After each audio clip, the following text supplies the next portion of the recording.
and the city of Richmond was born. She rose from the ashes of the Confederate dream to become one of the most important and successful cities in the nation. In the British Parliament and demanded the same rights as other British subjects. Give me liberty or give me death. By the 1970s, the very heart of Richmond bore a gaping wound. Entire city blocks stood burned out. Sidewalks were overrun by thick vines climbing over abandoned houses. This apocalyptic scene resulted from Richmond's unraveling, a cycle of disappearing manufacturing jobs, people fleeing the city, and neighborhoods being deserted. A city that had epitomized American urban grandeur was now in ruins. Nestled along the banks of the James River, the city of Richmond was once a jewel of the American South, a thriving metropolis that prospered from its prime location, industrious spirit, and rich cultural background. In its heyday, the streets bustled with business, the air was thick with the hum of industry, and the city stood as a shining example of economic might and cultural vibrancy. But Richmond's ascent to prominence was neither accidental nor inevitable. It resulted from a confluence of geographic, economic, and historical forces. Richmond's origins can be traced back to the early 18th century, when Virginia planter William Byrd II recognized the strategic value of the falls of the James River. This natural obstruction in the river's flow created a prime location for water-powered mills and factories, while still allowing boats to navigate up to this point from the Chesapeake Bay. Byrd founded Richmond in 1737 at the Falls, shrewdly capitalizing on its potential for industrial development and transportation access. The colony's cash crop economy provided the initial economic engine for Richmond's growth. As tobacco cultivation boomed across the Virginia Piedmont and beyond, Richmond emerged as a critical hub for processing, shipping, and export of the lucrative crop. Its location at the head of navigation on the James River made it a natural inspection point and port for hogsheads of tobacco bound for Europe. With the coming of the American Revolution, Richmond reinforced its importance in 1780 when it replaced Williamsburg as the capital of Virginia. Several factors drove this pivotal decision. Richmond's more central location within Virginia's expanding western frontier, its transportation links via the James River, and the coastal vulnerability of Williamsburg to British attack. This appointment of Richmond as the state government seat marked a symbolic transition from a provincial trading town to the heart of political power.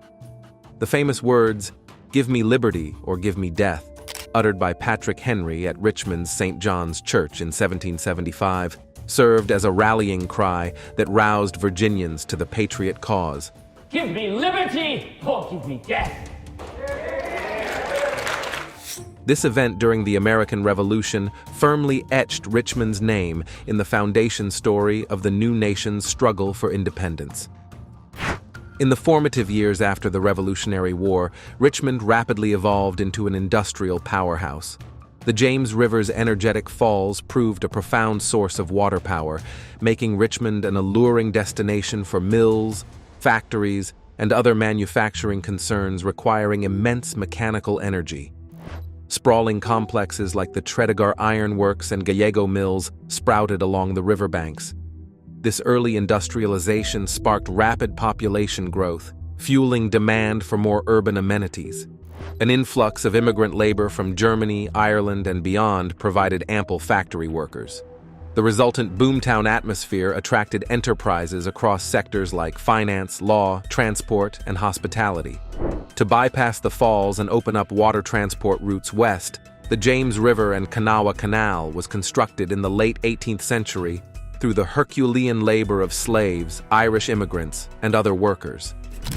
This engineering marvel enabled the transfer of goods from agricultural regions west of the Appalachian Mountains down to Richmond and the coast, solidifying the city's status as a vital commercial shipping hub at the convergence of roads, rivers, and canals.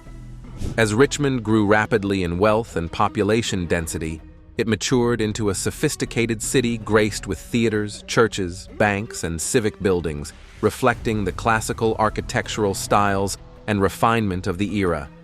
The Greek Revival Virginia state capital, designed by Thomas Jefferson, stood as perhaps the most iconic embodiment of this cultural transition from rough frontier town to elegant metropolis. Richmond's golden age of prosperity in the 19th century was supported by the city's emergence as a transportation and logistics hub.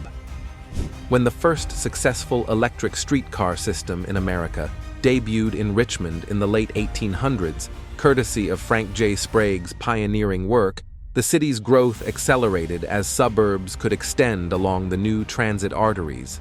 With trolleys allowing mobility, Richmond's boundaries expanded outwards.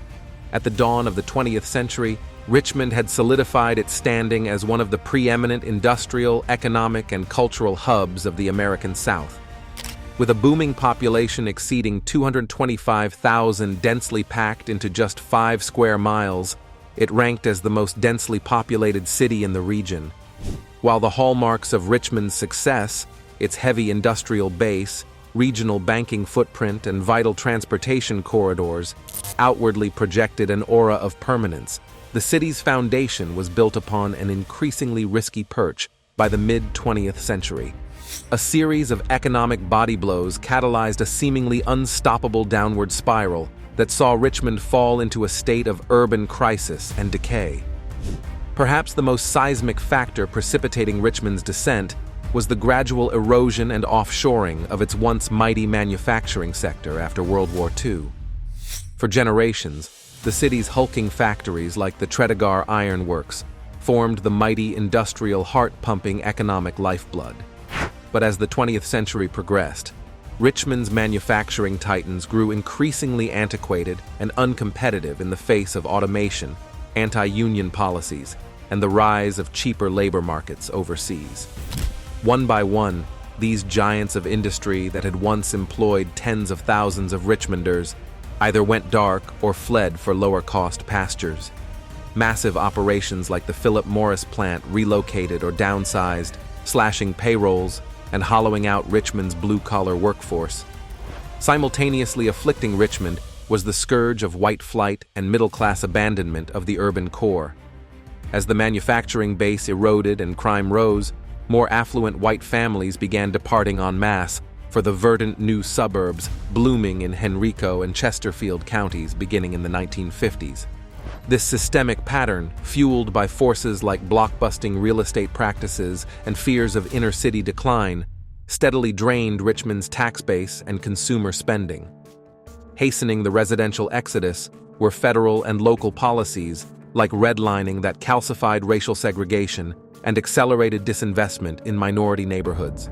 Once vibrant African-American enclaves like Richmond's fabled Jackson Ward, deemed economically hazardous and cut off from mortgage lending, faced inexorable deterioration. So-called urban renewal programs in the name of infrastructure expansion bulldozed entire city blocks of black businesses and homes, uprooting communities. As middle and working-class families fled in droves, Richmond's urban core began experiencing all the hallmarks of the classic 20th century inner-city crisis: deteriorating infrastructure, contracting municipal resources, white flight, depopulation, and rising poverty. A vicious cycle ensued, where dwindling tax revenues forced cutbacks in essential services like schools, trash collection, and road maintenance, further encouraging flight. With each successive body blow, disappearing industrial base, depleted tax coffers, residential abandonment, Richmond spiraled deeper into physical, economic, and social distress. The once bustling commercial arteries like Broad Street turned into ghostly corridors where vacant storefronts and disinvestment reigned. Office buildings, hotels, and civic infrastructure grew increasingly dilapidated and neglected. Just as Richmond earlier basked in its reputation as the industrial engine of the South, it now cultivated notoriety as a national symbol of urban crisis and decay. By the 1970s, streets of downtown resembled bombed-out lots, forsaken for greener pastures by the middle class. Towering housing projects like Gilpin Court morphed into vertical slums plagued by intergenerational poverty, substance abuse, and violence. Economic despair combined with racial unrest stemming from enduring segregation and disenfranchisement. The fallout from federal housing discrimination policies like redlining reverberated through underserved neighborhoods lacking economic opportunity and basic services.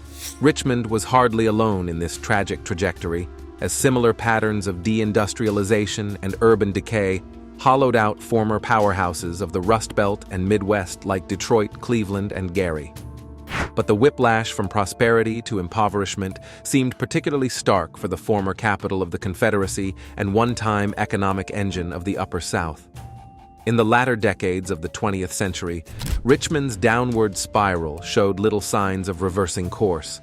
With each successive year, more businesses closed, more residents fled, and more neighborhoods became shells of their former vibrancy. The self-perpetuating cycle of decline appeared irreversible as the forces of urban triage conspired to starve the city of resources and investment. The harsh realities of Richmond's precipitous fall cast long, enduring shadows that shaped nearly every aspect of life in this once great city. Disinvestment, depopulation, and institutional racism coalesced into a mutually reinforcing cauldron of urban ills: blight, crime, failing services, and entrenched poverty. The aftermath was a cityscape of derelict neighborhoods, shattered windows, overgrown lots, and collective traumatization. By 1980, Richmond's population had plunged by over 100,000 residents from its peak in the 1950s. The city's finances staggered under the weight of this tax-base exodus, resulting in huge cuts to basic municipal services like road maintenance, police, fire departments, schools, and trash collection.